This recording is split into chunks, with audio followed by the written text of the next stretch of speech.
Good morning, everyone out there in YouTube land. My name is Jared. This is my channel, Mazda B3K.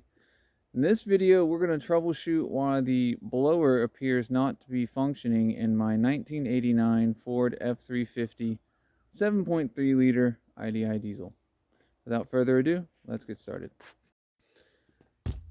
Okay, so here's what's up. Oh, fine then. Try to give it glow. When you put power on everything, and let's say we set it to vent, so we should start hearing a blower at this point because we don't have an off, we just have a low. Oh, we got something, but not much. So you can hear the blowers trying to run, but only on high, and it don't sound real happy. That's two separate problems. So the fact that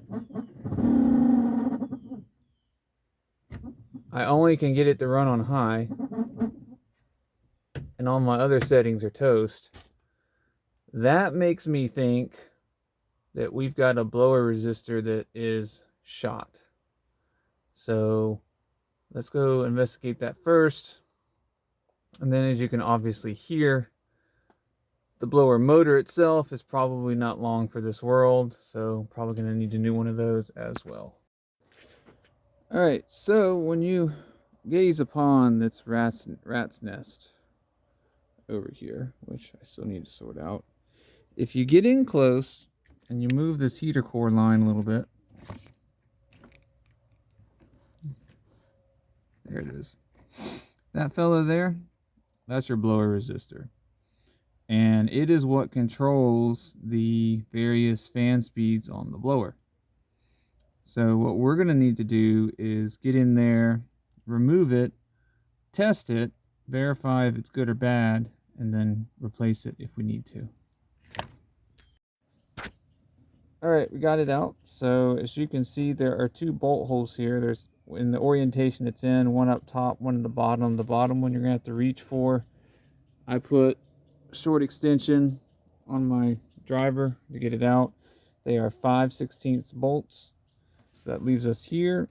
As you can see, there's a dog ear clamp on either side for this connector. So you're going to want to get a jeweler's screwdriver to get under there to kind of work this thing off. And once you have that off, we can throw it on the bench. And we're going to use our multimeter. We're going to do some quick testing to see if we can verify that this thing is bad. Alright, so we're going to do some resistance or continuity checks on these various resistors that are on this thing. Each spring here, each coil you see, that is a setting. So you have 3 settings, and then I think this is like a safety oh crap thing. And all of these need to have a fairly low ohm rating, which ohms is the, if you look on here, it's the horseshoe looking thing. So gotta leave that kind of like that. So if we go to test these guys, yeah, that's done. As you can see, we're on either side of this thing and it's still saying OL. So that's toasted. How about this guy?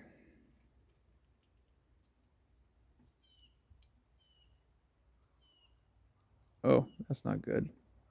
Now it could be I've got a bad contact. So let me see if I can do this a little better.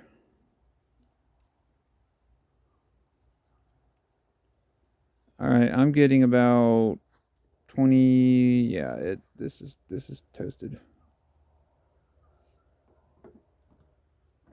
Yeah, I can't get a consistent read here, but here, I'll just get right up in the coil.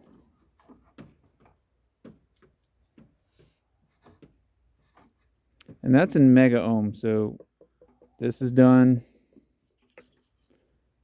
You doing the auto range? This is done. Yeah. Yeah. Auto range.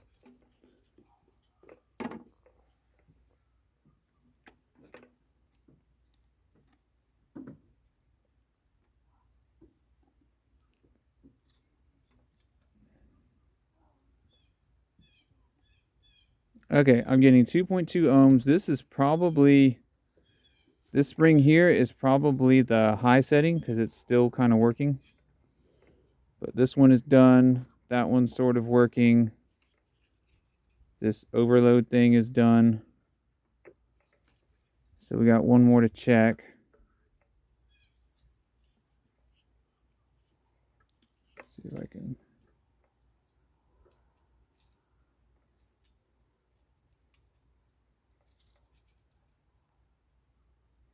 Yeah, that should.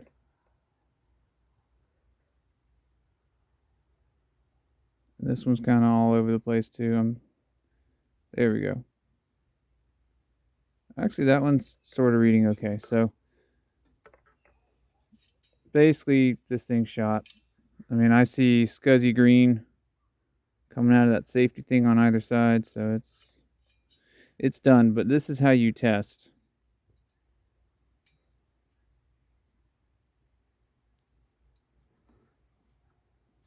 Oh, I'm getting like, that's still kind of high.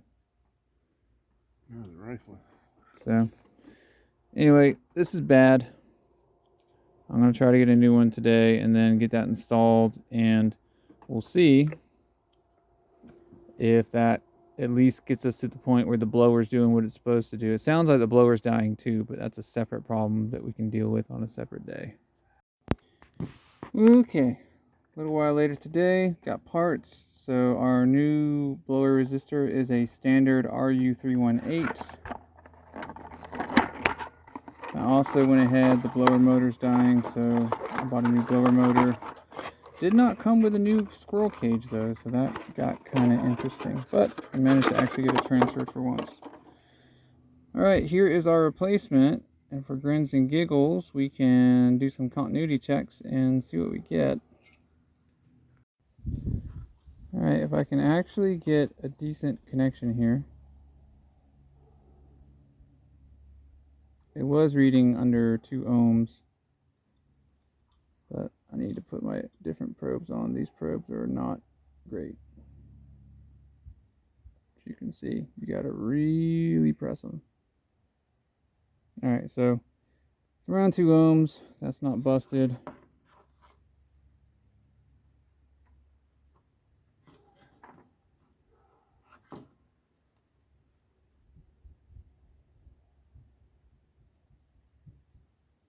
So this is, it's probably a little lower than. Okay, so we're actually getting a true, oh, well, no wonder. That was 2 different contacts. So we're getting 3 ohms there, less than that actually. So then we can, again, we're getting less than 2 ohms there.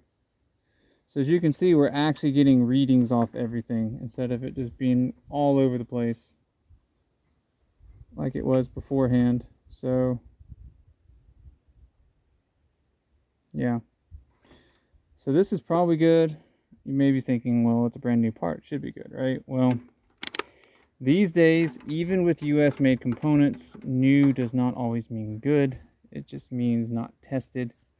And companies found out that it's cheaper just to warranty things than it is to actually to properly test stuff to make sure it's going to work when it gets in the consumer's hands. So I'm going to reinstall this. I'll put the connector on after I reinstall it. And I'm having to do a little bit more work on the blower to try to make sure that it's not going to go anywhere when, you know, it starts spinning up and all that good stuff. So I'll bring you back when I've got the blower sorted and we can actually do a test to make sure that this is doing actually what it needs to do. Alright, with that, ladies and gents, that is done. Got my connector back in, and by some miracle I didn't break the dog ears off. So yeah, that happened. Alright, that's in, that's good. As I said, I removed my blower motor and I need to kind of clean this up.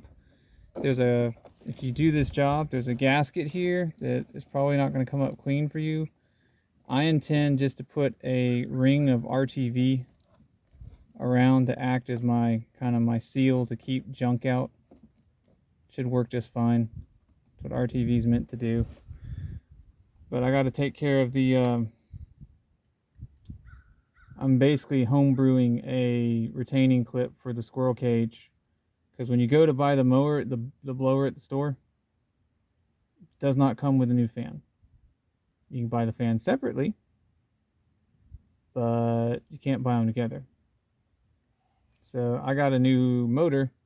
I actually managed to save the old fan, and I'm engineering up a solution so I can get this back in today and use it tomorrow. Anyway, I'm rambling. Video done. Job done. Okay, so finally finished replacing the blower. So let's figure out, will it blend, right? So we'll set it to vent. Okay, that sounds encouraging.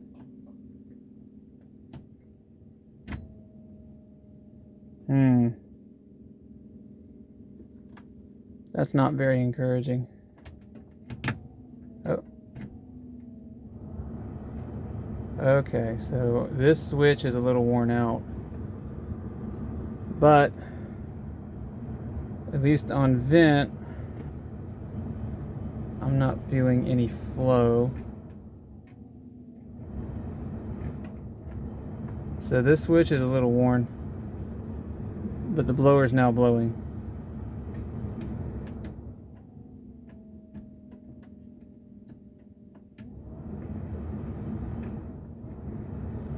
Interesting, it's only blowing like in one position here.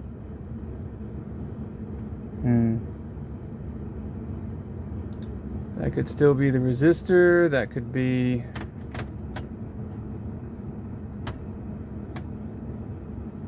a couple of things. But I'm thinking, yeah, you know what? It's probably because we don't have vacuum, and this is all vacuum driven. So I'm probably gonna have to turn the car on. Hang on.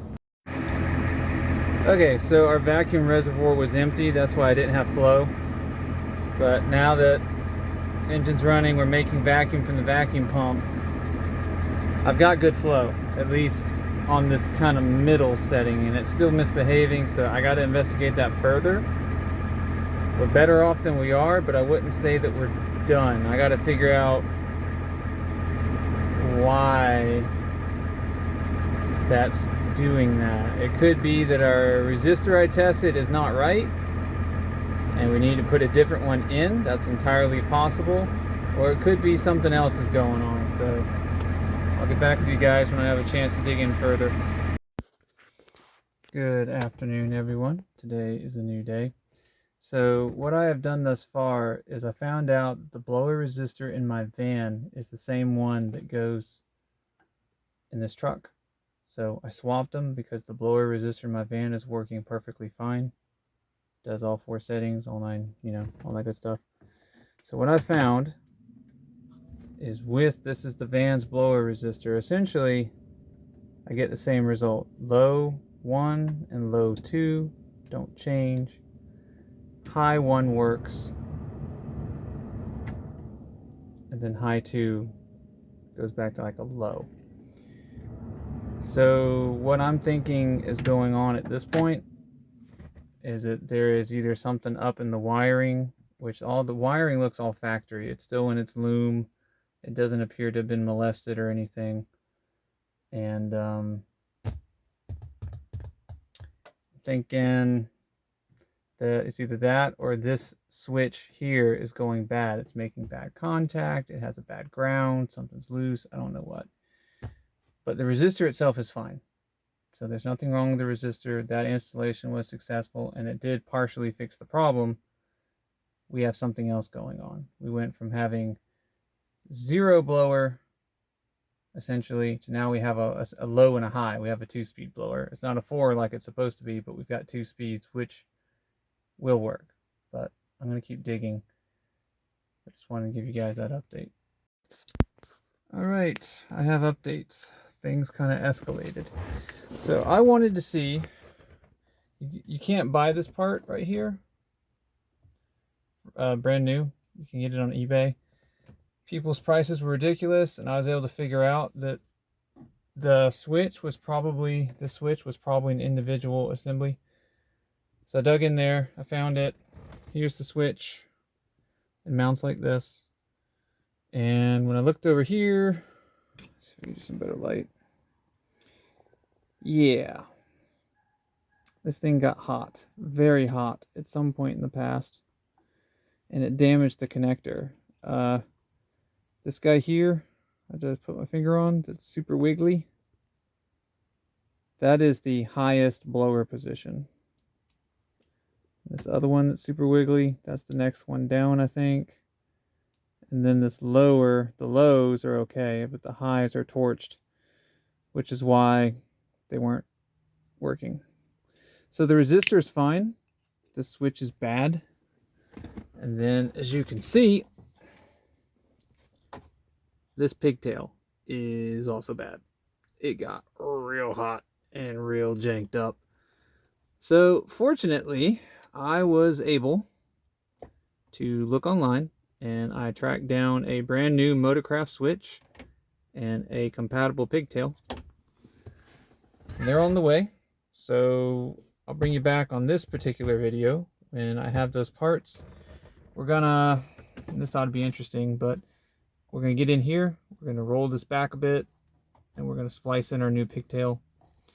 And then we'll try it out, and hopefully, fingers crossed, we'll have working blower control. And this is the second melted connector I have found on this truck. I don't know what the previous owner did, or the guy before him really. But something got horribly, horribly hot. Something was horribly set up wrong, and they darn near burned the truck down. So I'm not sure what other surprises I'm going to find as I dig through this thing. Good afternoon, everyone. Today is a new day. So I have some parts that came in. We have a Motorcraft YH264, which is our switch right here. It's in. Turns out this thing's not expensive at all. It's about $20. A brand new one. And then this took more work. I found a standard S625 pigtail, which it's a 5-wire, so we're going to wind up with one extra wire that is not being used when we transfer these wires over, because I think only 4 are required. That's okay. We can just, tape it off, put it to the side, make sure it's not conducting. But it has the right shape and it has the right layout of pins. And again, it's like $15. So you put these two together and we got what we need to make some repairs here. So my plan here is I'm going to cut the wires pretty short right there, or I guess long, right at the back of the connector, inspect to see if that's safe. If I need to go back a little bit, I will. The real challenge, here is that this connector came preloaded with, I think these are 12 gauge splices. And I wanted to keep the style where they've crimped on one side but not the other. So I'm going to crimp the other side, and I actually have a tool for that. I actually have a hydraulic crimper. Never used it before. We're going to use it today and see if that's going to do what we need it to do. Got the dies loaded, and we're going to try it out. So I'm going to get started on trying to get this patched up. Alright, this got ugly, but finally got it. As you can see, I had to switch to one of mine, my weather resistant crimps. I still use the hydraulic crimper. I had to figure out a way to get everything in and take pressure off so I could actually bring it home, but I got it. So this is in and this is good, and I'm going to move on to the next one. Honestly, I'll just bring you guys back when I have the other 3 wires switched, and then we can test and see if we have all of our blower positions back. Okay, so everything is now crimped. Other than that guy, everything went very straightforward. I just used the yellow setting on my Klein crimpers here. These things are pretty awesome. I suggest you get yourself some. Has color coding for the red, blue, and yellow. And it even has the American wire gauge numbers up top. I know you can't really read them, but they're there. So we got everything we need here. So we can now find out, are we wired correctly? And did this fix the problem? So let's accessorize. Okay. And we're going to turn leave this on cool, set this to vent. Okay, let's see here. So this would be the lowest setting. That's higher, highest. That's the highest setting. Trying to do this all one-handed. No. All right, so highest, one down, and lowest. Beautiful. All right, we have restored our fan control. So with the restored fan control, with the replaced resistor, we got it, ladies and gents. We have fixed the HVAC. All that's left at this point is to tidy this up, put some tape on it, heat shrink this one because we can, and put it all back together. Beautiful. All right, so I just wrap this up in tape, right, just to give it some extra protection. I folded the wire I didn't use, and then I covered the hole with tape, wrapped that up with tape, laid it out, and then wrapped that entire thing with tape so that hopefully it doesn't cause any problems. I'm gonna let this probably float. I don't think it'll cause any issues. They had it taped in, I guess, to prevent it from moving, causing problems, but I'm gonna let it float because now this switch is significantly, this wire is a lot longer than it was, right? Because I just put the pigtail in and I didn't want to try to do stuff back here in case I made a lot of mistakes and then hit this splice point, which would be bad. So I'm going to shove this all back in. As a reminder, the switch mounts like this. There is a itty bitty little 1/4 bolt, or it's a screw really, that holds this to the rest of the climate control module. And then the module itself is held in with a bunch of T20 screws, so don't forget those. And then lastly, the bezel piece just pops back in. I'll show you when I get there, but for now, I'm just gonna get this back together. All right, so got that little thing in, got that. We'll take care of that in a minute.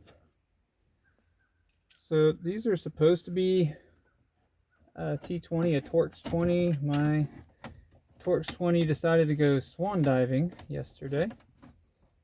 So I'm going to use a T15, which you can get away with as long as it's a low torque value. If you need to actually push it, it's going to strip. So, you know, but these don't have to go in too tight, which is good. I think I was one short if I remember right. Yeah, because somebody had been in here before. Yeah, because there's two there, and then there were two here, and you know what? This one's not even grabbing anything. I'm gonna borrow that real quick. I did not install the custom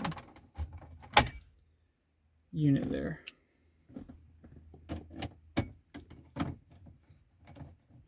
I will eventually install a nicer one that is proper and good, but not today. Okay, so this is back in and this is good. So the last little thing we need is the actual little, I guess not knob, but I guess the end of the dip switch. See how it has on camera, it's got that little spring thing on it. So it was on like this So just push it back on and it should lock in like that. Now we got it. So the last thing we need is our bezel trim, which, okay, just dropped my puller bolts everywhere. That's perfectly fine. So as you can see, it's just a bunch of push pins. And we just push it right back in. Kind of like that. And there we go. Back in. And now, 1, 2, 3, 4.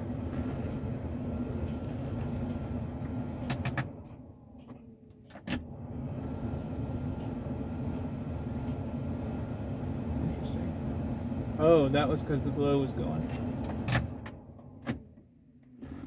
And there we go. Finally, our HVAC system is in good repair. Alrighty folks, that's going to do it for this particular episode where we started out looking for what was thought to be a bad blower resistor, but it turned out that there was just a wee bit more going on. So we kind of fixed the entire HVAC system. But it was a successful repair. So if you found this video interesting, if you found it entertaining, if you found it educational, please consider like, sharing, and subscribing. That does help to grow the channel and allow me to bring you more content like this. Please also leave a comment. I like to read them, I like to reply to them, and I like to learn from them.